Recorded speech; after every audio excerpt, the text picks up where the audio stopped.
All right, let's proceed. Yes, Thank you, Counsel. Mr. Chief Justice, and may it please the Court. My name is Tim Casey, and I represent the Sheriff of Suffolk County in this case.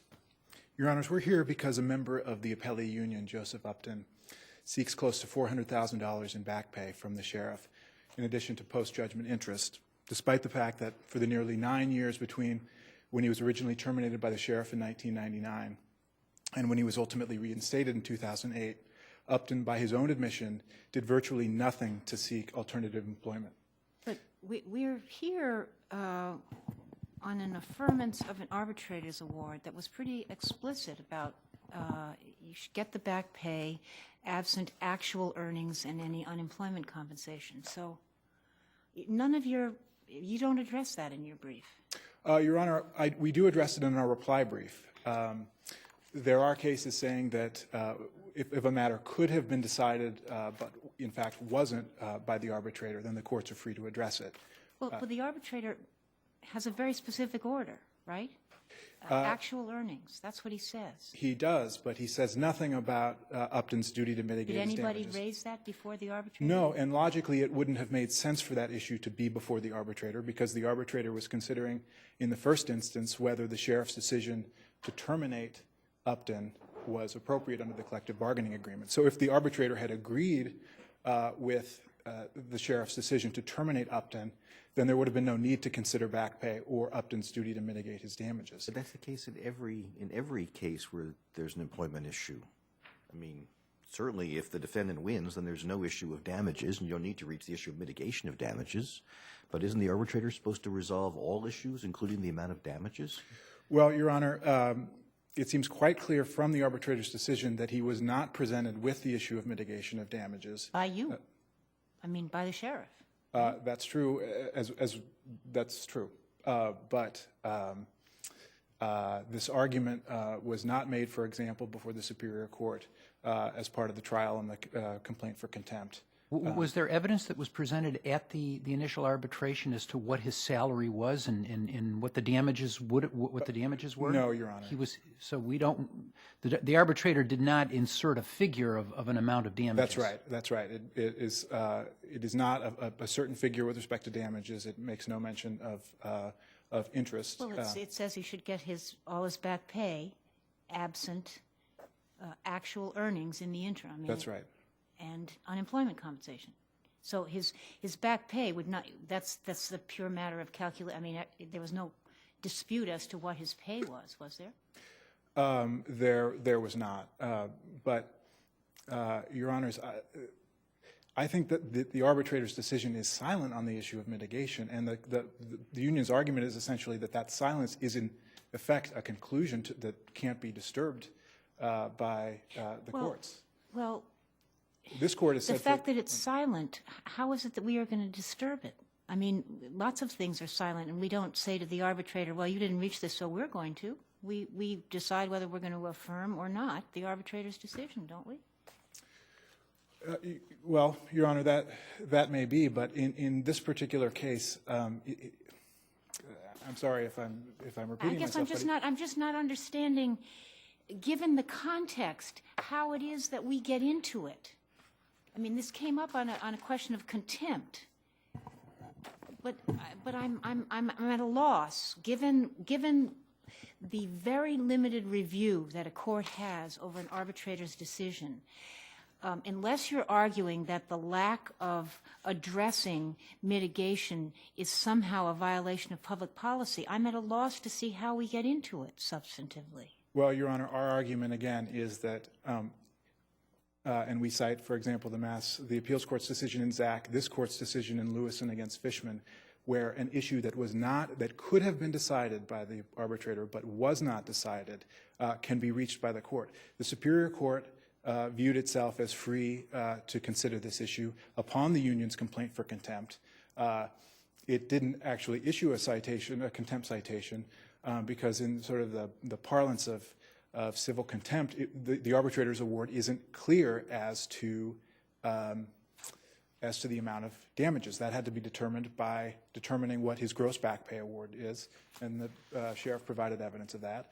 But then evidence concerning what Upton actually earned, or in the exercise of reasonable diligence, could have earned. Why didn't it come up in the first appeal? I mean, we affirmed the decision of the arbitrator, which was that he would get all his back pay.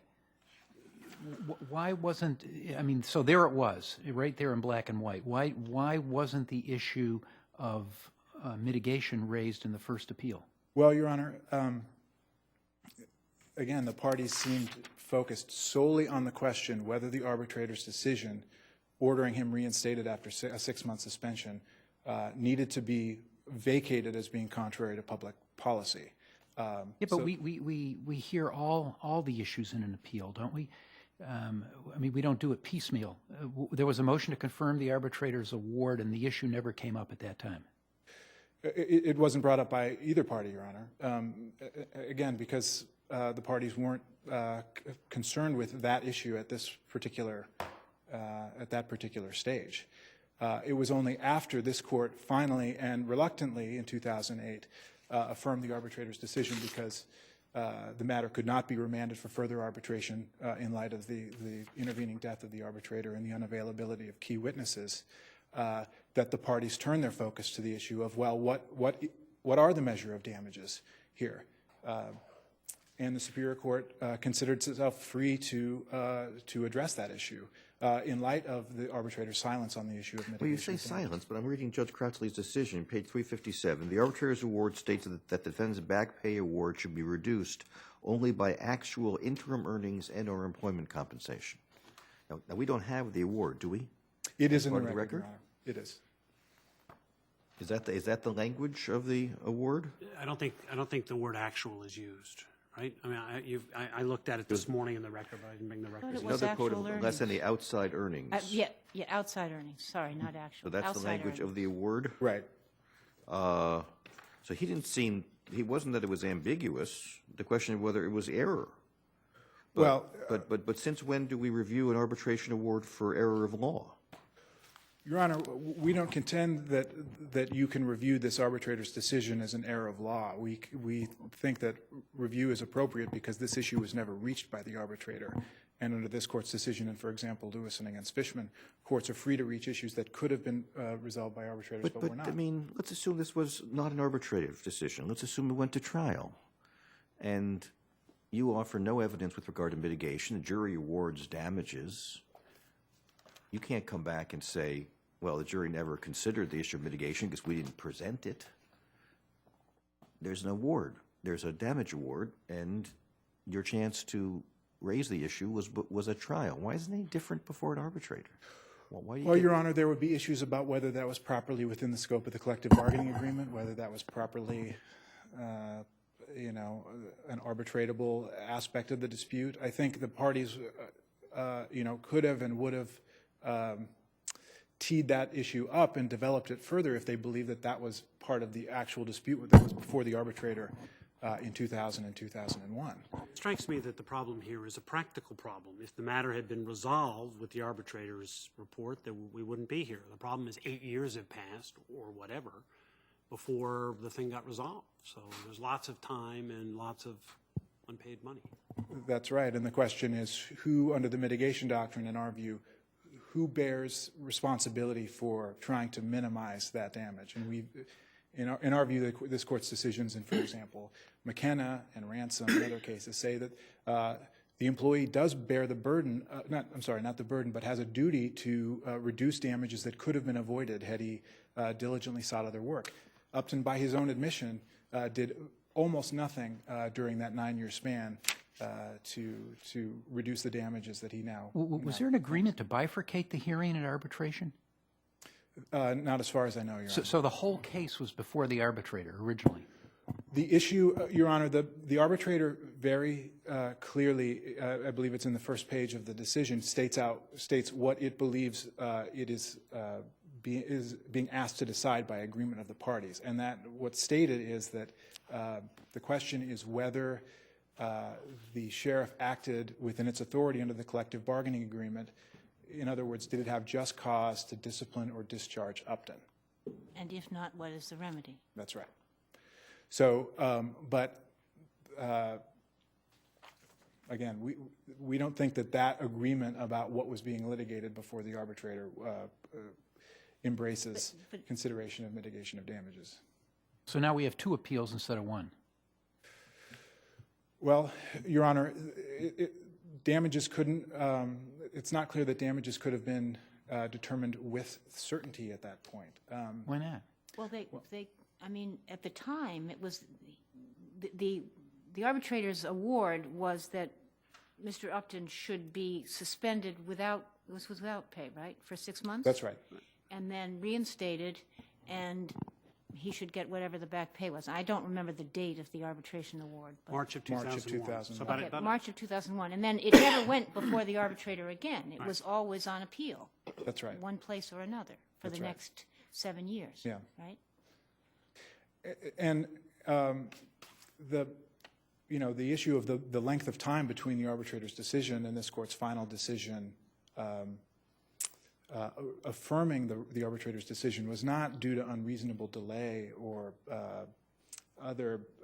Yes, but there is some value to Mr. Upton's argument that he won 4 times. I mean, so when he says, I didn't go look for another job because I kept thinking I was going to be reinstated, there, that does... Your Honor, that articulation of why he didn't look for another job we think is simply unreasonable. Maybe it was, and here's why. Maybe it was reasonable for him to not seek alternative employment up until the sheriff filed a complaint in Superior Court in April of 2001 seeking judicial review of the arbitrator's decision. But at that point, he could not reasonably have believed that he was going to be returned to work shortly. Just in the nature of judicial proceedings, Your Honor, it was not reasonable for him to think that after the sheriff filed suit and then after it filed a notice of appeal that he would be reinstated in weeks or months. Are you suggesting that because the arbitrator's decision came barely a year after, this was in December 1999 was the offense, so then you've got a year and a few months, right? That's right. That it wasn't at that point appropriate even to discuss mitigation. It was a very short period of time. So it wouldn't have even come up in that short framework of time. It was just so, it's in the ordinary course.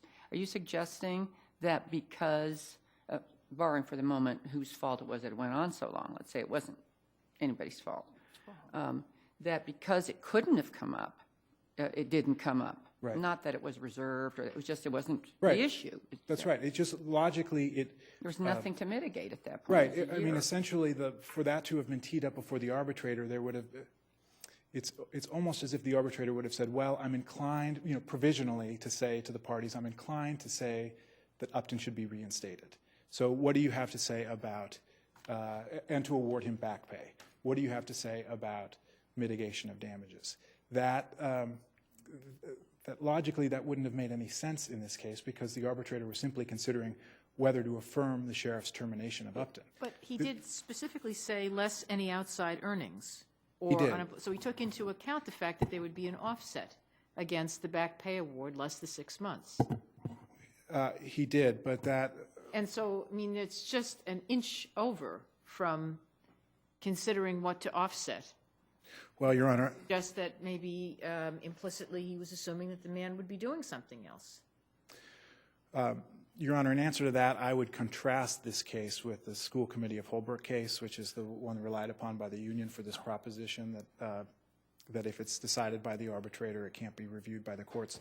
There, the arbitrator was clearly presented with the question whether the teacher in that case, her refusal to accept another teaching job meant that she had failed to mitigate her damages. That seems very different from this case, in which the parties simply weren't, litigating the question whether he had a duty to mitigate his damages. The Superior Court addressed that, but felt free to address that. But then, Your Honors, we think it committed reversible error in holding that Upton had no duty to mitigate his damages. As we argue in our brief, that is simply inconsistent with this Court's decisions going back over a century, saying that the employee does in fact have a duty to mitigate his damages and that he should bear the consequences of his failure to seek other work. Your Honors, if I may, one point on post-judgment interest. Our arguments are set forth in our brief. I just want to refer the court to some language in one of its decisions in the Watertown firefighters case. This court recognized that in certain cases post-judgment interest could be awarded, though in that case the arbitrator's decision was specifically ordered post-award interest. That would be unlike this case. There was no reference in the arbitration decision in any of the judgments in 2002 and 2008 to post-judgment interest or post-award interest. But in Watertown firefighters, this court said that while that may be generally permissible, we think that general rule should may bend in certain circumstances to equitable considerations. Here, Your Honor, even if you think that the circumstances don't warrant either elimination or substantial reduction of Upton's back pay award, we do think that his inequitable conduct, his delay, and his repeated misleading of the sheriff and others about his financial situation would warrant elimination of any award of post-judgment interest in this case. Are you conceding the sovereign immunity question? No, Your Honor. No, we're not. But when the never mind, I can. Well, let me ask you, so is it 2009 that the Commonwealth took over the liabilities of the sheriff? January 1st, 2010. Okay. Took over the liabilities of the sheriff's department. And is it your position that this post-judgment interest was not a liability at that time? That's right. It was not in the arbitrator's decision in none of the judgments, and it wasn't raised by the union by its own admission in its brief until 2011 as part of the complaint for contempt. Do you know, clearly the Commonwealth would not be liable for post-judgment interest. Right. Before the sheriff was part of the Commonwealth, she was part of the county. Mm-hmm. What's the law on sovereign immunity in county contract actions? Your Honor, I don't know the answer to that. We have assumed that we have relied upon, for example, C&M Construction and the Chapman decisions, which talk about which are post-judgment interest against the Commonwealth, and have said that because of those cases, the sheriff's entitled to immunity against post-judgment interest. From 2008 on, I take it. Or from whenever on. Right. But we don't identify cases in our brief about the county's liability for post-judgment interest. I'm not aware of any cases on that. I couldn't find any, but I didn't know. Thank you, Your Honors. Thank you.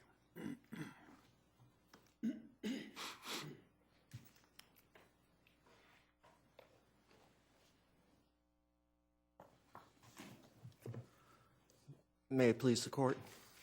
John Becker, representing the jail officers and employees of Suffolk County. Your Honors, I just wanted to, at the very beginning, direct your attention to page 171 of the record appendix, where the arbitration award is located. The submission, which was paraphrased by my brother in answer to Justice Botsford's question, just wanted to make sure that you saw that it was there. Did the employer violate Article 6 when it terminated Joseph Upton? Article 6 is the just cause provision. And then second, if not, what should the remedy be? And it's our position that submission to the arbitrator of the question, what should the remedy be, includes within it for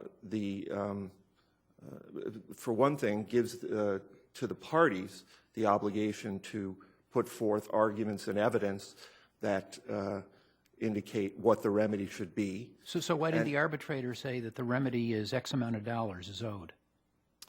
He didn't do that because, as far as I know, that evidence wasn't put in front of him, and that's, just as an aside, it's not in the record, but that's, as someone who practices before arbitrators a lot, that's fairly common. It's usually that kind of details left for the remedy phase. Hopefully the parties can work it out. If they can't, they sometimes have to go back to the arbitrator to get another decision on remedy. In this case, the arbitrator said you get what you would have made less earnings and unemployment compensation, which he didn't have to add that, but he did and had every right to. So was there a motion to recommit the matter to the arbitrator? There was not. There was not. There was no that I'm aware of. There's nothing in the record. I wasn't representing the union at the time, but I'm not aware of anything. It was the approach taken by the employer was to appeal this to court under the public policy exception. And throughout that process, the issue of damages was not, as far as I can tell, raised. Certainly isn't reflected in any of the court decisions. Separate volume for this case we might need, but the issue of remedy only came up after the reinstatement, after this court affirmed the award, and Mr. Upton went back to work, and then the question was how much is he owed, and there were basically conversations and discussions between the parties about how much he had made, what his interim earnings were, and it couldn't get resolved, and so he was 2 years out from the reinstatement, and he still didn't have his back pay, and so that's why we filed for contempt. We didn't see it any other way. Judge Kratzley, I think it's important to note, really had three bases for his decision on the issue of the damages. One was the arbitrator, and it really sort of says this in a sentence, but I think the Holbrook case basically says what Justice Gantz was saying earlier, which was if there was a duty to mitigate and the arbitrator didn't recognize that, that's error of law. And if it's error of law, it's not reviewable under the very deferential standard that the court has put on arbitration for policy reasons. So, you know, I think that sort of resolved it. But then Judge Kratzley went on and said, but in addition, as Judge Botsford pointed out, he was terminated in December '99. The arbitration reinstated him in March '01. The Superior Court affirmed in August '02. The Appeals Court affirmed in November '04. The Appeals Court affirmed after remand, based on the Boston patrolman's case, and they affirmed in February '07, and then this court affirmed in June '08. So Judge Kratzley said, here was a person who really thought they were going to get their job back, and with all due respect to my brother, you know, Joe Upton is not a lawyer. You know, this case isn't a referendum on his character. But I think that the judge reasonably concluded that Joe Upton thought he was getting his job back. He kept winning.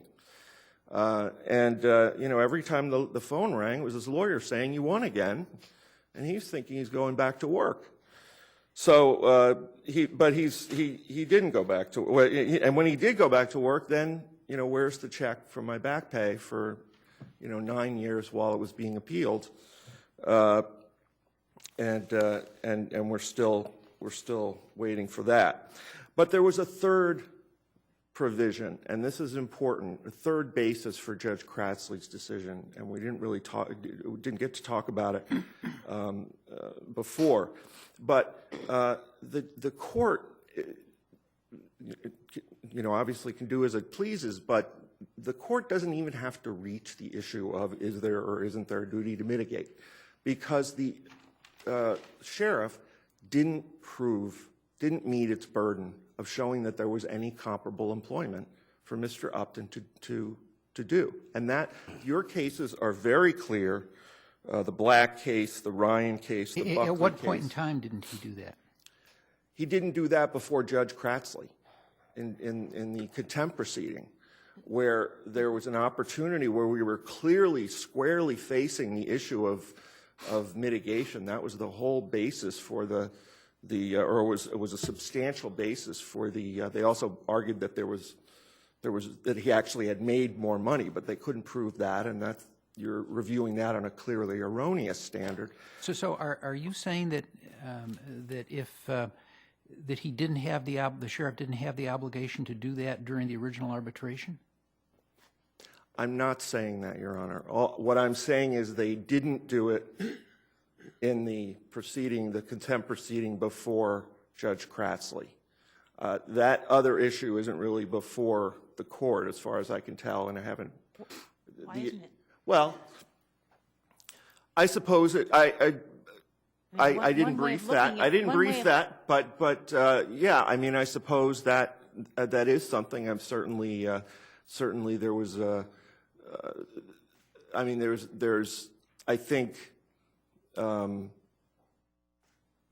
yeah, at the certainly, I mean, there's a timing issue here, right? Because when was the arbitration? This wasn't an issue. Hearing. This wasn't an issue at the arbitration. It wasn't. I suppose it could have been. I mean, certainly there was nothing preventing them from bringing forward, to cross-examining Mr. Upton and saying, have you looked for work? Where did you look? But at that point, it was, as I guess I made implicit in my question, it was just past a year. He'd received close to $15,000 already from various sources, unemployment, a bunch of other things from the union. How was it even really an issue at that point? It was, he's going back to work. No one's thinking about it. He's gotten the unemployment. He's gotten $15,000. He's just waiting for whatever's going to happen, and then we'll figure it out. Your Honor's correct. I think that the fact that it wasn't brought up at the time, there's nothing to certainly bring up. there's a certain logic to that when you're conserving your resources. And the other problem, as I said, with the timing is that even if they had asked that question to Joe Upton in whenever the hearing was, I don't have it right here, but I imagine it was sometime in 2000 or early 2001. November 2000. It was November less than a 2000. year. Even if Less they had than a asked year. him that question then, it doesn't tell you anything about 2001 through 2008. So it doesn't completely answer the question here. At the time that the hearing before Judge Kratzley happened, they had all the information they needed, or they could have pulled together. What you look at these other cases, and they talk about, first of all, comparable employment. What's comparable to a jail officer? Well, obviously another jail officer position, a correctional officer position, maybe a police officer, maybe a security guard, something like that, but not, pizza parlor, light carpentry, bar back at a nightclub. They didn't prove their case when it came to proving duty to mitigate. So it's sort of an even if you decide there's a duty, which we argue against, they didn't prove their case, and they're asking you. They sort of recognize it in their brief, so they're asking you to adopt much more employer-favorable rules about duty to mitigate, which the Commonwealth has not chosen to adopt, and we don't recommend that you do it now. The Quint case they mentioned doesn't make sense to. Doesn't the Quint case make sense? I'm sorry? Why doesn't the Quint case and the principle in the Quint case make sense? The two things about the Quint case. The first thing I need to say right off is I don't think we fit under the Quint case, because Joseph Upton went to work for several months in 2006 for Liam Fitz. He went to work for several months in 2007 for Liam Fitz, and he went to work for the nightclub in the beginning of 2008, and he would have still worked there probably, only he got injured on the job.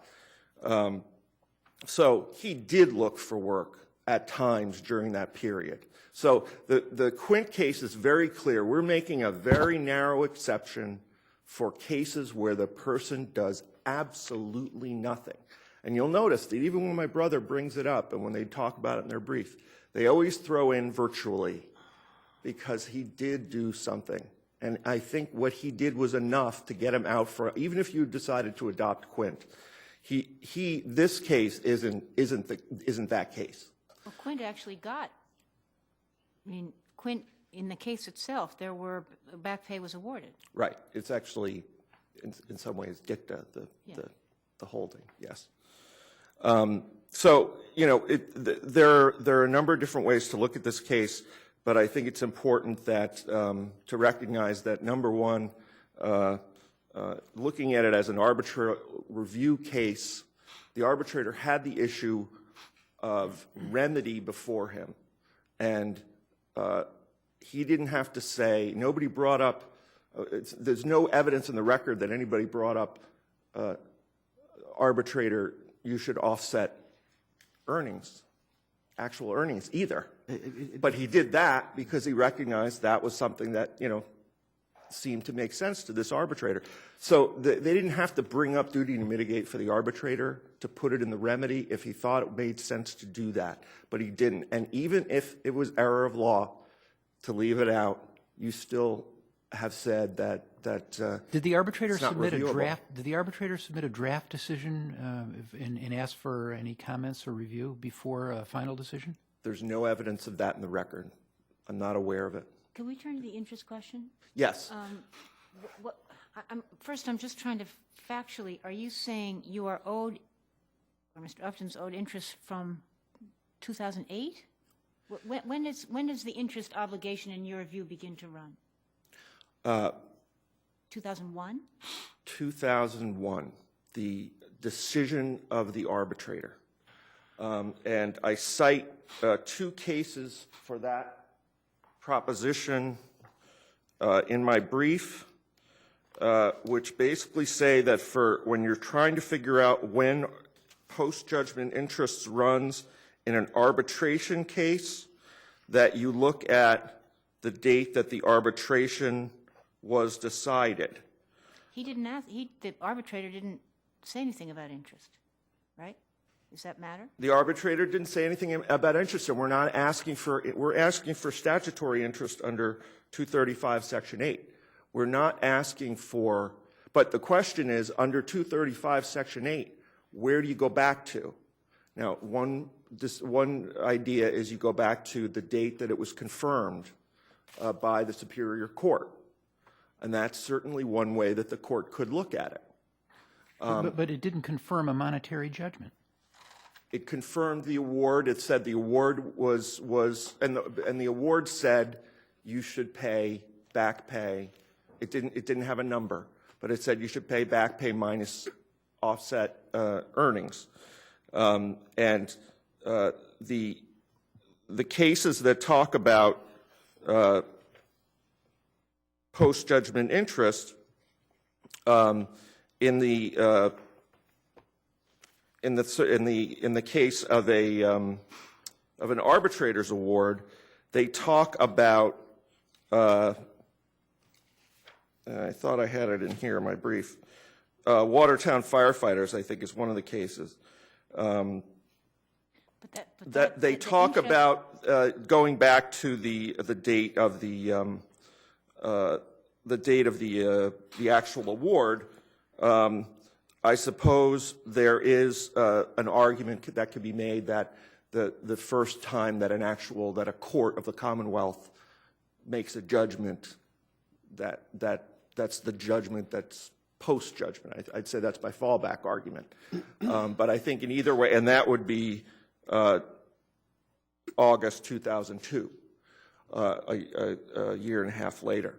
So I think there's some basis in the cases that say the arbitration award is the right date to go for interest, but certainly at least by the time it's confirmed. About the fact that the sheriff at that time is a public.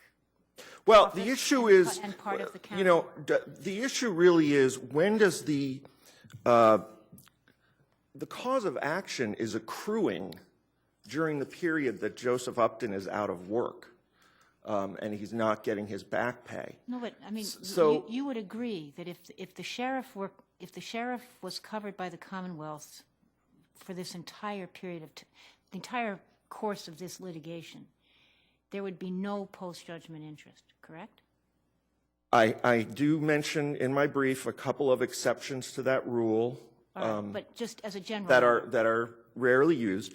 But as a general rule, that would be the case. Yes, So what we have makes to the be able county to different? show, and I think we can, that they were they've adopted liabilities of the But that sheriff. means that the county is different than the Commonwealth, and that's what I'm trying to get at. Well, the sheriffs, when they became a part of the Commonwealth, the enabling legislation Well, no. says we adopt. As a political subdivision of the Commonwealth, Yes. going back in 2001, why isn't the county entitled to the same treatment as the Commonwealth? I see. I'm sorry. I didn't understand the question. I apologize. It's covered by the Tort Claims Act, et cetera. This is where my brother and I are on the same ground here. That's not really an issue that I looked at. I waited and waited for the for the sheriff to give me some evidence that they were immune or had sovereign immunity, and they did not provide me with anything. And so I made the assumption that they were subject to interest while they were, but prior to becoming within the Commonwealth. But I don't have I haven't been able to find a case that says that. I haven't seen a case that says we are or are not going to issue interest against the Commonwealth, against the County. a county. And there were quite a few. I mean, obviously the counties have come in over time, but we take the position that that was something that the county that was a liability the county accrued, and it carried over when they became part of the Commonwealth. And the fact that they put all their sort of focus on the fact that we did not raise it until 2011 when the contempt proceeding was going on. But prior to that time, it was not something that we were, we would have, if we had been able to reach a voluntary resolution of the amount of the back pay, we would have asked for it at that time. But that didn't happen, and we were forced into the litigation mode. How would you calculate post-judgment interest if you got it? Because you're asking for back pay from 2001 to 2008, correct? Yes. Which is the salary being paid to jail employees, which is itself increasing over the course of time. Right. It would require, I probably would do it on an annual basis because they usually get, if they get raises, they usually get them once a year, and take the statutory percentage,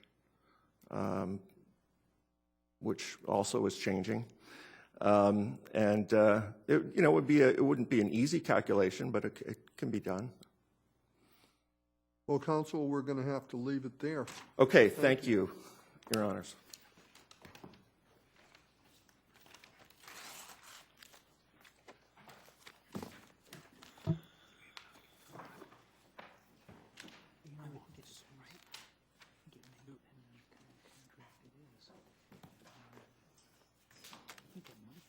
I think this is a full court, isn't it?